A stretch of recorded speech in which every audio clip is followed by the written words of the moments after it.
Welcome to ലേണിഫൈ commerce.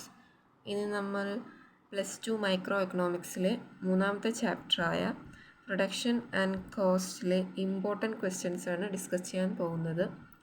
ഈ ചാപ്റ്ററിൽ നിന്നും 5 ഇമ്പോർട്ടൻറ്റ് ക്വസ്റ്റ്യൻസ് ആണ് സാധാരണ എക്സാമിന് ചോദിക്കാറുള്ളത്. ഒന്നാമത്തെ ക്വസ്റ്റ്യൻ ആണ് what is long run and short run. എന്താണ് ലോങ് റൺ, എന്താണ് ഷോർട്ട് റൺ?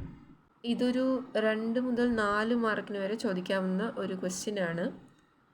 ഷോർട്ട് റണ്ണും ലോങ് റണ്ണും എന്ന് പറഞ്ഞാൽ കാലയളവിനെയാണ് സൂചിപ്പിക്കുന്നത്.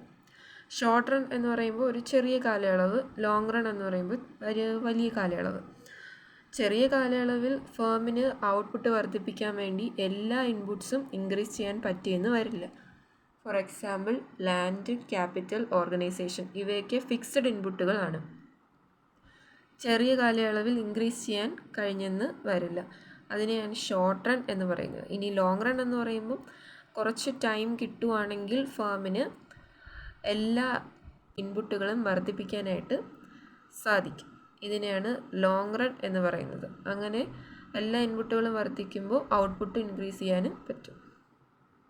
ഇനി രണ്ടാമത്തെ ഒരു ഇമ്പോർട്ടൻറ്റ് ക്വസ്റ്റ്യൻ ആണ് state the law of variable proportion. ഇനി ഈ ഒരു ചോദ്യം 5 മാർക്കിനൊക്കെയാണ് ചോദിക്കുന്നത്. ഇങ്ങനെ ചോദിക്കുമ്പോൾ ആദ്യം വേരിയബിൾ പ്രൊപ്പോർഷനെ പറ്റി എഴുതണം. പിന്നെ ഒരു ഡയഗ്രാം ഉണ്ട്. ഈ ഡയഗ്രാം വളരെ ഇമ്പോർട്ടൻ്റ് ആണ്. ഈ ഡയഗ്രാം വരയ്ക്കണം. ഇതിലുള്ള 3 സ്റ്റേജും എക്സ്പ്ലെയിൻ ചെയ്യണം. അതായത് ഫസ്റ്റ് സ്റ്റേജ് ടോട്ടൽ പ്രൊഡക്റ്റ് കൂടുന്നു, ആവറേജ് പ്രൊഡക്റ്റ് കൂടുന്നു, മാർജിനൽ പ്രൊഡക്റ്റ് കൂടുന്നു, ആവറേജ് പ്രൊഡക്റ്റിനേക്കാളും വർദ്ധിക്കുന്നു. സെക്കൻഡ് സ്റ്റേജിൽ TP കൂടുന്നു, AP കുറയുന്നു, MP 0 ആകുന്നു. തേർഡ് സ്റ്റേജിൽ TP കുറയുന്നു, AP കുറയുന്നു, MP നെഗറ്റീവ് ആകുന്നു. ഈ 3 സ്റ്റേജും എക്സ്പ്ലെയിൻ ചെയ്തിരിക്കണം. മൂന്നാമത്തെ ക്വസ്റ്റ്യൻ എന്ന് പറയുമ്പോൾ ഈ ചാപ്റ്ററിലുള്ള കുറച്ച് ടേംസ് ഉണ്ട്. അതൊക്കെ 1-2 മാർക്കിനൊക്കെ എക്സ്പ്ലെയിൻ ചെയ്യാനായിട്ട് ചോദിക്കാറുണ്ട്.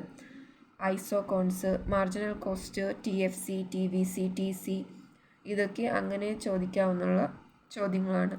നാലാമത്തെ ഒരു പ്രോബ്ലമാണ് AP, MB, TP ഒക്കെ ഒരു ഡേറ്റ തന്നിട്ട് അതിൽ നിന്നും കണ്ടുപിടിക്കാനായിട്ട് പറയും. അപ്പോൾ അതിൻ്റേതായിട്ടുള്ള ഇക്വേഷൻ ഉപയോഗിച്ച് ആ പ്രോബ്ലം സോൾവ് ചെയ്യേണ്ടതാണ്. ഇക്വേഷൻ മാത്രം അറിഞ്ഞിരുന്നാൽ മതി, അത് ചെയ്യാനായിട്ട് വളരെ ഈസിയാണ്.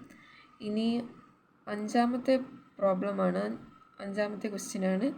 ഈ ചാപ്റ്ററിലുള്ള വളരെ ഇമ്പോർട്ടൻറ്റ് ക്വസ്റ്റ്യനാണ്. അതായത് 8 മാർക്കിന് ചോദിക്കുന്ന ഒരു ക്വസ്റ്റ്യനാണ്. അതായത് പ്രൊഡക്ഷൻ കോസ്റ്റിൻ്റെ ഒരു പ്രോബ്ലം.